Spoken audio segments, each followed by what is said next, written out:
friends. It's Inauguration Day. I'm looking forward to a different time in human history for America that will be more peaceful. I think it'll be more peaceful. It's kind of quiet here. I've been recuperating from my higher power. It's difficult when you finally come to a conclusion that is very different from what you grew up with. And it's hard when you come to realization that the people around you possibly don't feel the same way, and then to deal with that. So I'm dealing with individuals that have had strong beliefs, and it's hard for me to communicate to them without getting angry. And I don't like to be talked down to. And I'm noticing that certain of my friends that were, I considered friends, have a hard time with my belief system. And I thought we were just friends.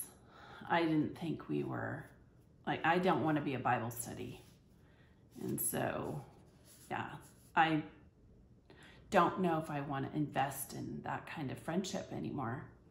So I'm just taking a back seat and just recuperating from my higher power.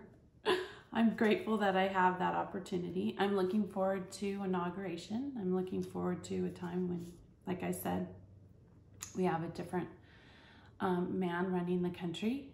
So today is Inauguration Day. I thought I would post something because I'm just grateful that there isn't a set body in the United States coming from an organization or company that always had a set body to make all the decisions and no one had a say in it. I am grateful that I have a say and that I get an opportunity to just do this. It's wonderful that as an ex-Jehovah's Witness, I have an opportunity to be able to say something about where I am in human history and what I feel like. I saw The Matrix for the first time. That was, I was one of those Jehovah's Witnesses that would, if I watched a rated R movie, I'd feel really guilty afterwards. So then I just didn't, because, you know, God is watching me. And then I would take that spirit over into the congregation, and I didn't want to have negative spirit in the congregation. So I wouldn't watch rated R movies. I got to watch The Matrix without guilt. And that was exciting. I didn't realize the similarities between the company Watchtower Corporation and The Matrix. I didn't care for the violence so much. I don't like all that kicking and hitting, and I don't like that. But I understood the story line. I enjoyed it. And I've been watching The Queen's Gambit. I hope I said that right. I liked that movie, or the Netflix series. And I hope I'm even saying that right. That was a nice series to go through. So I've just been kind of having downtime. Trying to figure out exactly what I'm gonna do for you know, what's available to me now. I was reflecting this morning with my husband of how many people as Jehovah's Witnesses that were circuit overseers or pioneers, special pioneers, how all these people don't have any sort of pension or anything to fall back on. I remember a sister in my hall, she was married to a circuit overseer who's no longer a circuit overseer, and she quietly turned to me. She was doing things, and she looked at me and she said, do you know, Ina, that there's no any sort of health care for the ex-circuit overseers. Did you realize that? There's no help for them.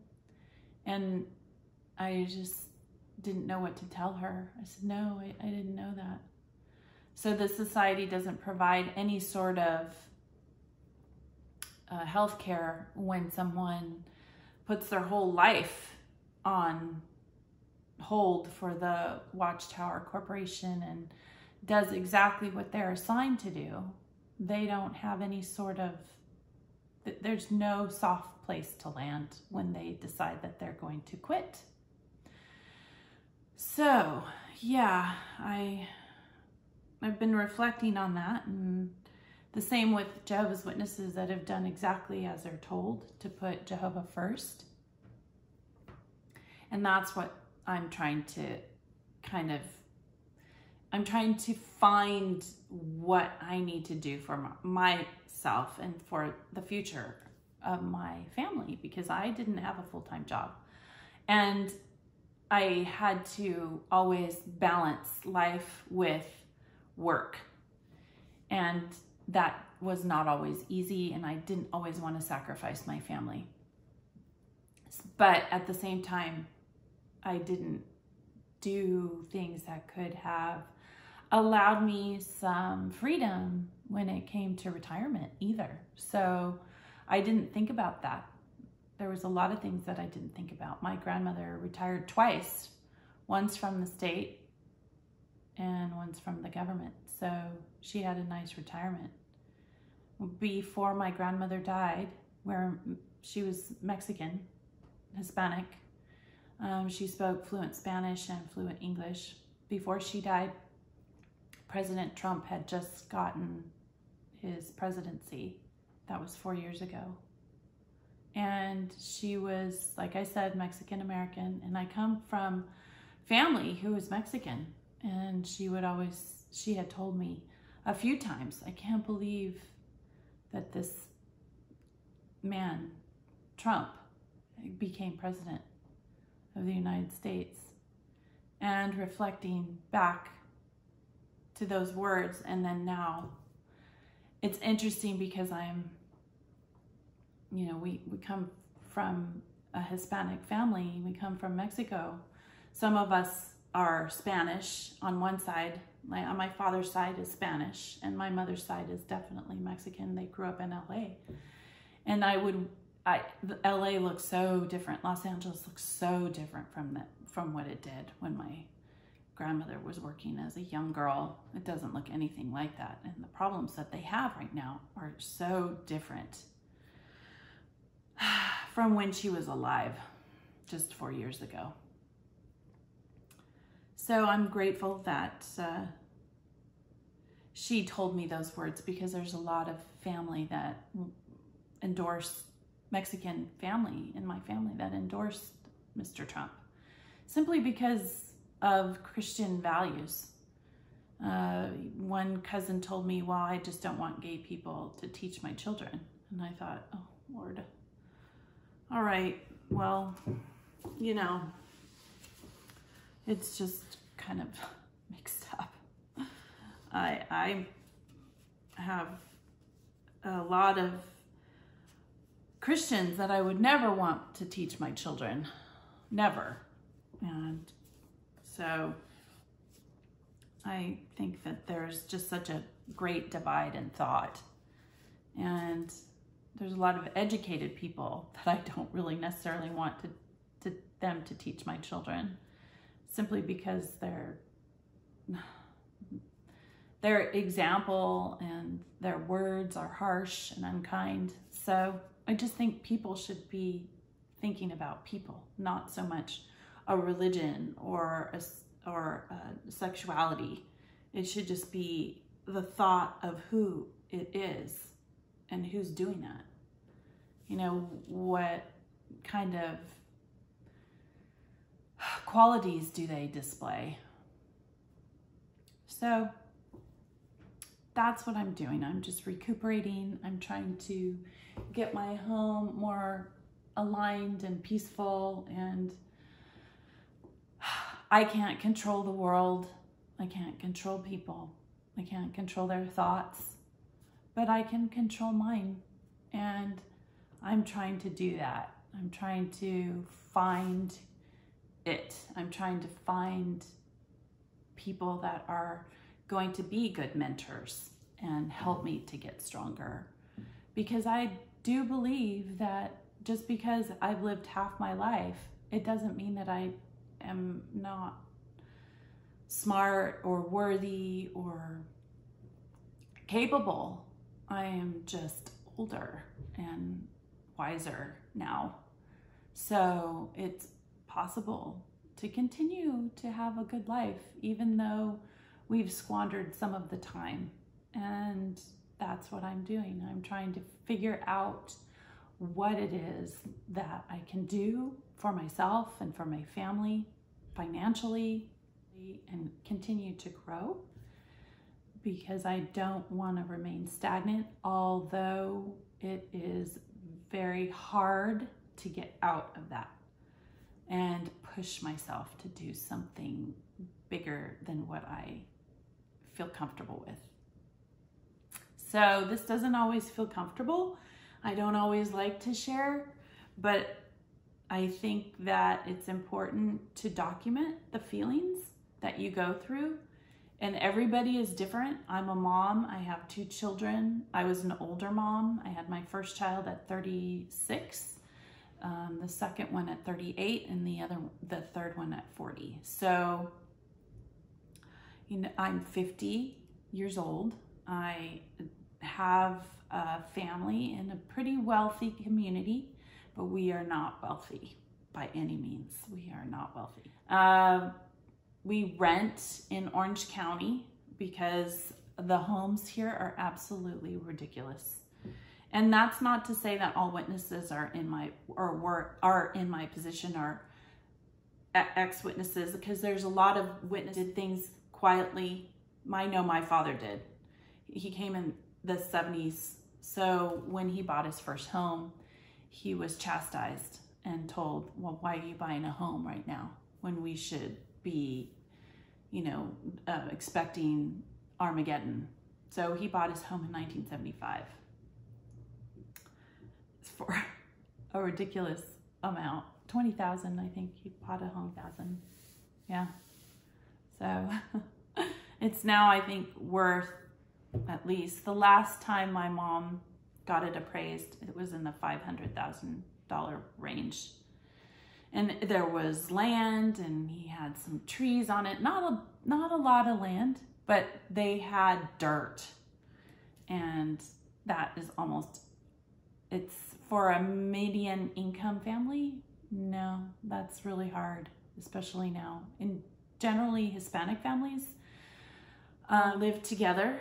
So in this area and community, COVID is really affecting the Hispanic families, because there's multiple people in a home trying to make it. And in Orange County, it's very difficult to be able to do that. It's to make a good enough living to stay here.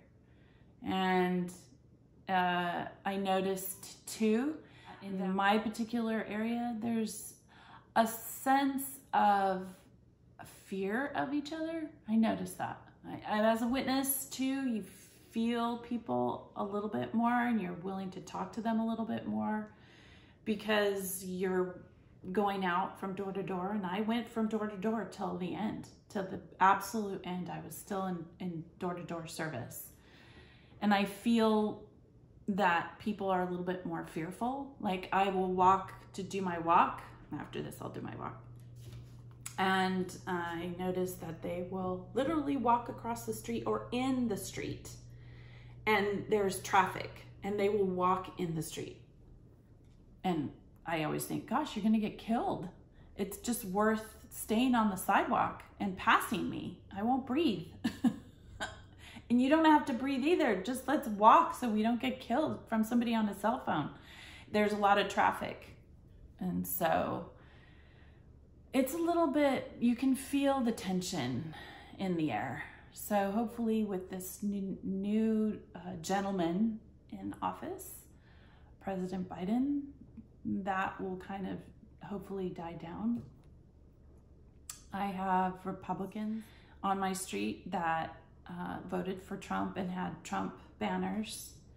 And I think just like Jehovah's Witnesses who mean well, when they listen to men who are helpers of the governing body say, oh, don't have compassion for those who are continuing to do things that are, quote, wrong in their eyes, that these Republicans that voted for Trump are good people by nature, but they've listened to dangerous words, just like Jehovah's Witnesses who listen to dangerous words about not having compassion for their fellow man, and regardless of whether they were witnesses or not.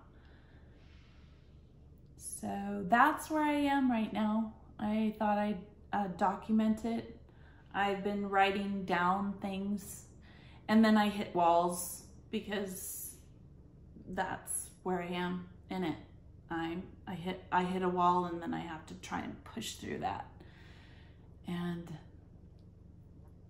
yeah, so, and we're all going through whatever it is that we're going through. And I hope that whatever it is that you're going through and your families are going through, whether you're in and you have to be in because you want to make sure that there's peace in your home and you can't tell your families what you're doing. I hope you have peace, and that this year brings a different kind of peace for all of our communities.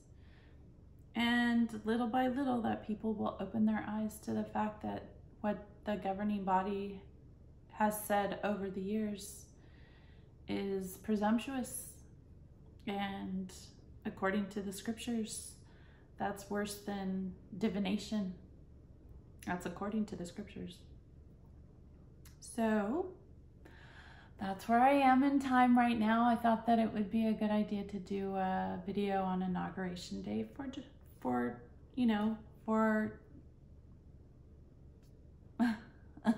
the community of Jehovah's Witnesses, and for the community, and for me, mostly for me, because I'm a little selfish in this process. I think it's good for me, and it's good for people to see where I am and where you are in it, and where do you fit in it, and how this helps you. I'm not really sure, but I think that it's important to let people know that you're not alone in the process, and that there's a bit of confusion as you leave, especially when there is a division throughout the world.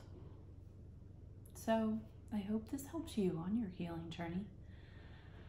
I feel that I wish I could give everybody a big old hug and then put you in a bubble, but that's not how it works. So follow your bliss and be good humans.